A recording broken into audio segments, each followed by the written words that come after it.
Hello all, I hope you're doing well today. We often explore Britain declining on this channel, but as I say, properly understood, we have to see this as part of a broader decline. We're seeing liberalism as a system start to crack. We're seeing Western civilization as a whole start to crack. I think we're seeing this in America above all else. There's been something of a false dawn over there, so many of them think things are going from strength to strength. But I think Donald Trump is actually a false dawn. We can see this, really, how he's become part of the globalist money power system. Maybe in 2016 he was challenging to it. Now he's very much integrated into it, even fighting its corner. We've seen that with the Epstein issue. Not to mention, it's not mentioned as much in America, but their demographics are worse than ours. You know, they're going to be a minority faster than we are. Of course, that's seen as slightly differently over there. We'll get into why. But the point here is we have a shared civilization, the Europeans and the Americans. It's why I'm not fond of this way of seeing us as enemies. To be honest, we're the same people, part of the same civilizational family, going through the same crash. But it does beg the question, is the fall of America or the impending fall of America good or bad for Europeans and European man? Now, I got thinking about this because apparently there's a new Superman movie out. Now, as you might imagine, it's full of the same nonsense girl bosses and Superman having an identity crisis, very typical of the modern age. But there's a way of reading media which is very insightful as to grasping the state of the collective soul, or at least how it's being manipulated. And from the top, it's important we understand what Superman really is, why it was created. Of course, Superman came from America. It's a highly American creation, not British in its flavour at all. Big, bold, brash, But why Superman was the way he was, i.e. super, was because it was an allegory for America's power. It clearly came from the American consciousness as they looked out on the world and realised we are this new, hyper-technologically advanced power. Nobody can compete with us at all, and we are creating things like nuclear weapons and the ability to go to space that just render us just elite. We're just like nothing the world has ever seen before. So in an artistic sense, you can see Superman is almost a way of trying to understand America for the American consciousness.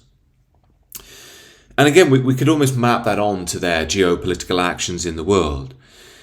And now let's just do a big fast forward. And I was just reading the new plotline. I'm not a big movie person. I've seen The Godfather about 50 times. I like that. But I just can't sit down for 2-3 hours through this modern day slop. I just feel it's a waste of time. So I read the plots. And reading the plot of the new Superman, we can see something very, very important is happening. Lex Luthor has built basically a facsimile of Superman, a copy, who's just as strong. And Superman gets his ass kicked a couple of times by this new copy of himself, which he doesn't know is a copy. But of course, immediately we can see how the American psyche is changing. Where once Superman was just dominant, you'd have to sort of undermine him somehow with kryptonite.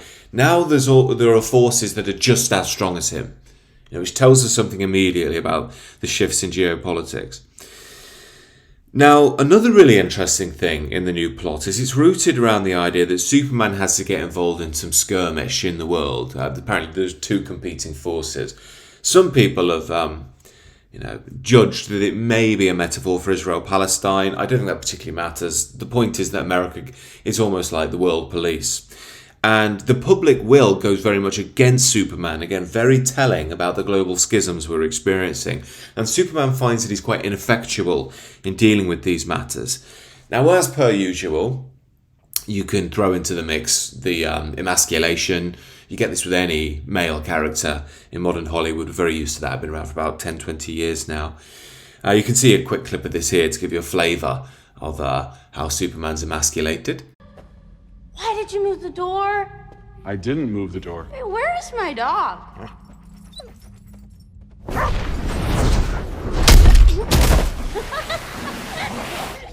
Okay, well, this is why he has behavioral issues. No boundaries.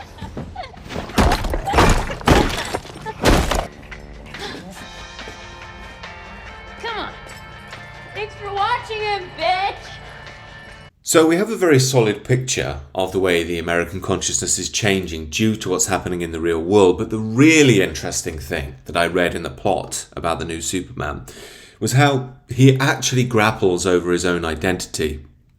As you probably know, Superman's basically an alien who was left on Earth. And in this movie, he discovers that he was placed on Earth to essentially occupy it, colonize it for the Superman race, whatever they're called. Someone who knows that, put it in the comments. But they've realized that their own people are being, forced out or whatever, and they want Superman to colonize Earth. Now, Superman, of course, ends up having human parents, and is a pretty nice guy and all that deep down. So he's having this big identity crisis about, well, what's my real role? If I was sent here to dominate, but I don't want to be a hateful, evil person, what do I do? Well, it's very clear again, if we look at this allegorically, that this is the liberal left coming to terms with its European ancestry. Americans are really the sons of the British, really. If you go there and look at Bunker Hill in Boston, you'll see that pretty quickly. Now, of course, you can add on other European influences, but broadly speaking, the Americans are a British creation with added European stock thrown in over time. And of course, to the modern liberal mind, this is disgusting. These people are white, they're colonizers, they created a brutal world in their view. And again, this is playing out now in the contemporary American consciousness. So what I'm saying here is America is falling apart both in terms of its view of itself, its power in the world, and also how it relates to its own ancestry, which I think, again, it's going to mean we're absolutely ripe for a re-understanding of these things, as we'll get to in a mo.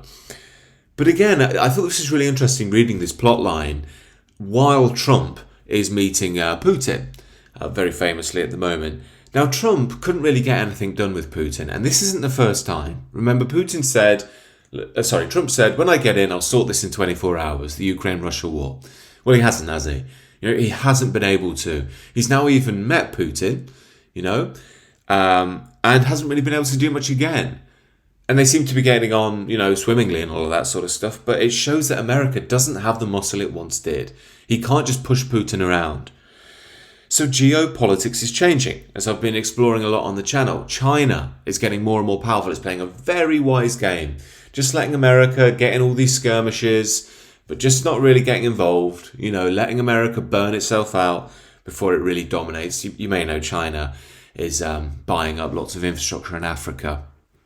They're basically going to use the Africans as batteries, and they won't care about being called racist either. Anyway, that's a side point. The issue is that for many, the idea of the US declining as a power that effectively rules us is scary, because many in the West, in Europe, see the US as our protector.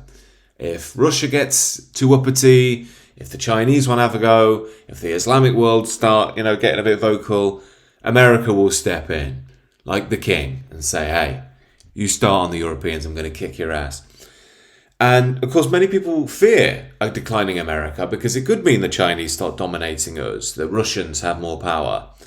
The Islamic world, gangs up on us and pushes for our destruction, as they have done in history, and subjugates our women. They tend to be very fond of European women, if you look at how they talk about the geopolitical changes. One to watch there, but the liberal women themselves seem to be blissfully unaware. But then there is another way to view this. Yes, in one sense we're being protected by the Americans, but is that protection also coming at a very high cost for the Europeans? And when I say the Europeans, I mean European man. So that includes Australians, New Zealanders, Americans, Canadians, and so on. And the broader question is, if the American empire falls, it's going to be messy.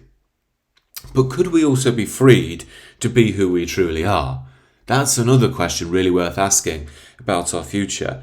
As I say, it's very important to say I've got no truck with the Americans themselves. I view them as brothers, met many people who are American in London, been to America, very fond of them.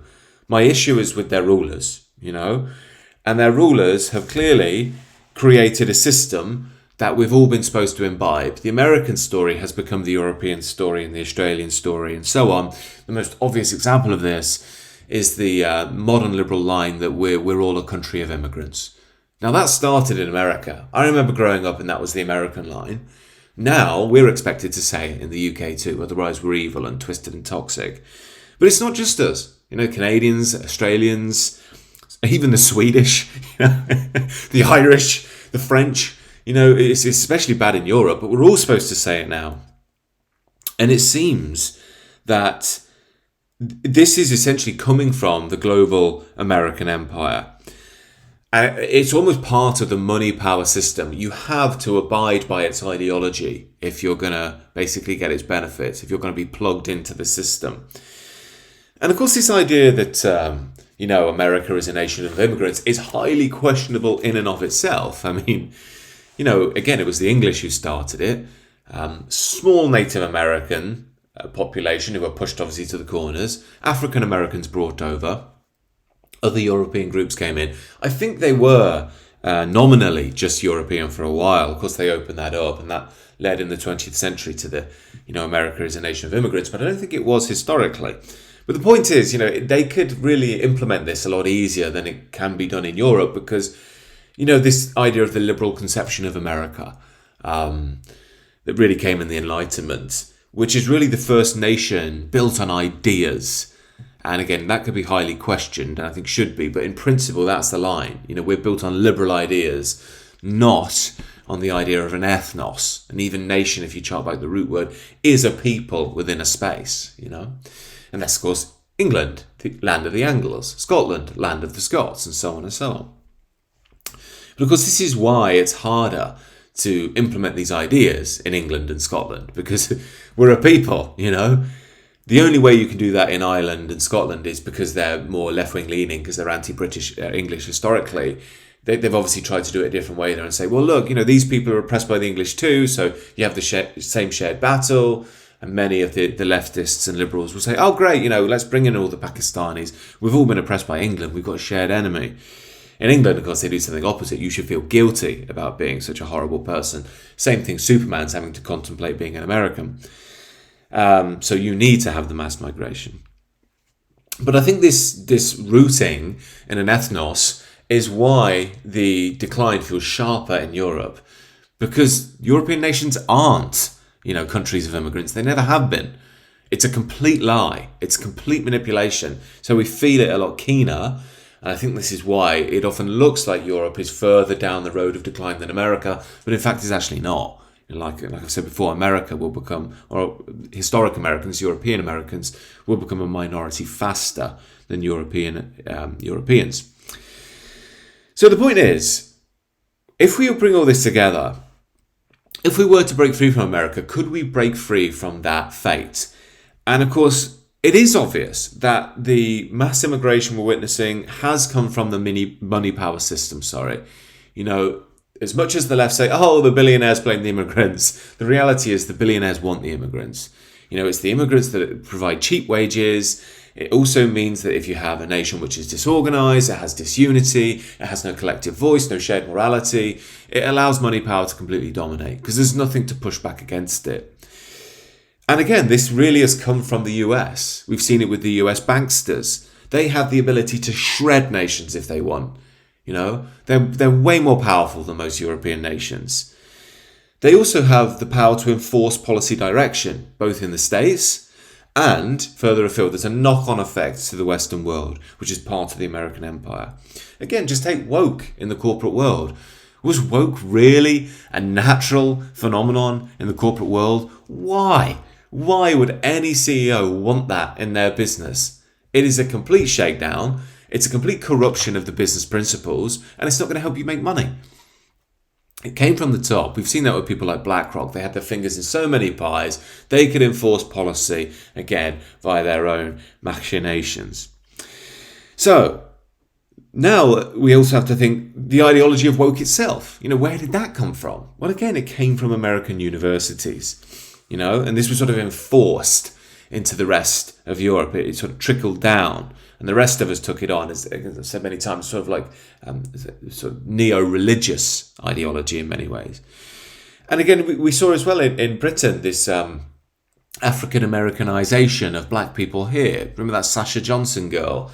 She ended up getting shot by black people. It's tragic, really, complaining about whites and how evil they are, and then gets shot at a party by a black gang. Anyway, she would dress up like a Black Panther and take on the mannerisms and the language of the Black Panthers. Again, it's that blend of sort of American culture and woke. And woke, of course, was hammered around the world by Hollywood too. And again, that comes back to the financing as well. But clear undermining effects coming from the US media machine.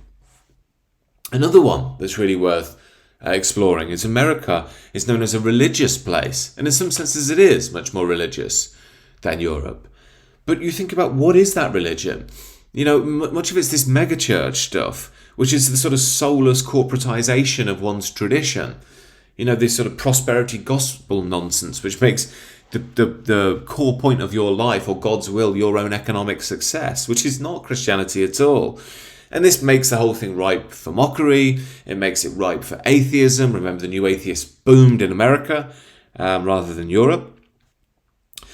And of course, really what we've seen is a mass turn away of European man from tradition towards liberalism, towards materialism. And the general gist of materialism is something like, your material worth, your economic value to the system defines your life. Well, that's become, the center, if you like, of Western life in the American empire. And again, I think it's fair to say, I'm not saying America is without its achievements and its good things, but I'd also even question, well, look, is this the ideology of America? The liberalism of America that's done that? Or is this, again, just an extension of the story of the European people? Because remember, America wouldn't be around if it wasn't for the European people first. The inventions that the world enjoys now have largely come from the European continent, or at least the European people. And when, again, European people means Australians, Americans too. So again, there's another nuance to that. So at this point, I think the whole point of this video is coming to this place where we say, well, hang on a minute. European man is shrinking in number fast. He's disliked due to a lot of this ideology that's been pushed from the top. He's in a dangerous position and the global American empire is falling. It's at this point, do we say the success of Europe, European man, America is all just exchangeable ideas and economics, Or does our civilization have an undeniable essence that abides in the European soul? That's a big question. And we have very little time to answer that question now. When I say very little time, obviously decades, but that's very little time in the span of history. And if it is the latter, then we have to ask the question, is the global American empire actively empowering that light of the European soul, or has it started to obfuscate and even extinguish it? To me, the answer is quite obvious, but we don't have much time to find our feet again here. As I say, this isn't supposed to be me having a go at Americans. It's supposed to be saying to Americans and all people that share Western civilization, it's time to come home and work together. Otherwise, the future doesn't bear thinking about. These are my views. If you are interested in personal and spiritual transformation, check out the sister channel, The Sacred Way. You also join the Substack if you want exclusive material, connect with me, monthly calls and so on. And do subscribe to this channel if you're new. Enjoy the rest of your day.